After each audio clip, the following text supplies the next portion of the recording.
గౌరవ పెద్దలందరికీ పత్రికా మిత్రులకు హృదయపూర్వక నమస్కారాలు. ఈరోజు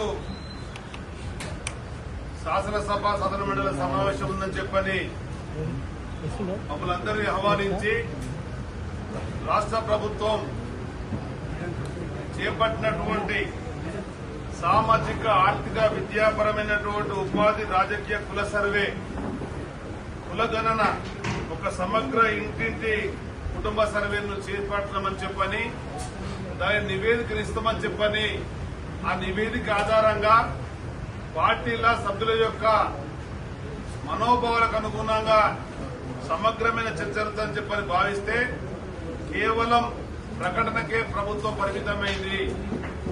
ప్రకటనతోనే సరిపెట్టుకున్నది. ఆ ప్రకటన వల్ల ఎలాంటి ఉపయోగం లేదు. కామారెడ్డి డిక్లరేషన్ లో కాంగ్రెస్ పార్టీ ఇచ్చినటువంటి ఎన్నికల హామీ బీసీ రిజర్వేషన్ 42% పెంచుతామని చెప్పని 5 సంవత్సరాలలో 1,00,000 కోట్ల నిధులు ఇస్తామని చెప్పని అనేకమైనటువంటి మాటలు చెప్పి అధికారంకి వచ్చిన తర్వాత తూతూ మంత్రంగా ఈ యొక్క సమగ్ర కుల గణన నిర్వహించడం కనబడుతున్నది. దీంట్లో స్పష్టత లేదనే విషయం కూడా స్పష్టంగా చెప్పారు. ఇది తప్పుదడగలా ఉన్నది.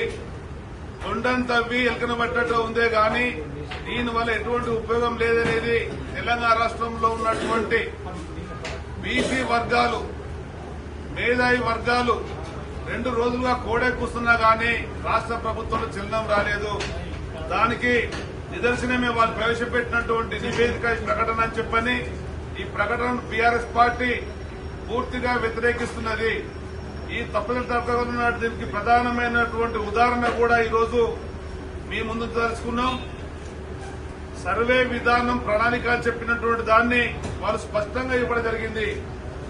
ఒక్కొక్క ఎన్యూమరేటర్ కు 150 కుటుంబాలు ఇచ్చినట్టుగా ఎన్యూమరేటర్ల సంఖ్య 94,261 కుటుంబాలు 150 లెక్క పెట్టినట్టయితే 1,41,00,000 కుటుంబాలు ఉన్నట్టుగా వాళ్ళ లెక్కల్లో ఉంది.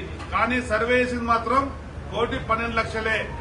దీనివల్ల డెడికేట్ కమిషన్ వేసినా గానీ సమగ్రమైన సమాచారం లేకపోవడం వల్ల ప్రభుత్వం చేపట్టబోయేటువంటి ఏ చర్య కూడా వీళ్ళకు దోహదపడేది లేదు. కనుక తిరిగి సర్వే చేపట్టాలనే ప్రధాన డిమాండ్ మేము చేసినాం. దానికి అనుగుణంగా మా శాసనసభ పక్ష నాయకుడు పెద్దలు మధుసూదన్ గారి నాయకత్వంలో మేమందరము వాకౌట్ జరిగింది.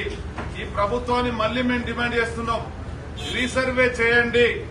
బీసీలకు మించిన మాట ప్రకారంగా 42% రిజర్వేషన్లతో ఎన్నికలకు పోవాలని చెప్పని అదేవిధంగా 1,00,000 కోట్ల రూపాయలు ఇస్తున్నటువంటి నిధులను ప్రతి ఏటా 20,000 కోట్లు కేటాయించి ఖర్చు చేయాలని చెప్పని బీసీ బంధు ప్రవేశపెట్టాలని చెప్పని ఆనాడు పెద్దలు కేసీఆర్ గారు ప్రవేశపెట్టినటువంటి కళ్యాణ లక్ష్మే గాని కేసీఆర్ కిట్టే గాని బీసీ బందే గాని ఆ పథకాలను తిరిగి కొనసాగించాలని చెప్పని వివిధ కులాలకు యాదవులకు కురుమలకు పద్మశాలీలకు నాయ బ్రాహ్మణులకు రజకులకు చేపట్టినటువంటి గత పథకాలన్నీ కూడా తిరిగి మళ్ళీ కొనసాగించాలని ప్రభుత్వాన్ని మేము డిమాండ్ చేస్తున్నాం. ఈ ప్రభుత్వం వెనువెంటనే ముందుకు రావాలని చెప్పని కోరుతున్నాం. Thank you.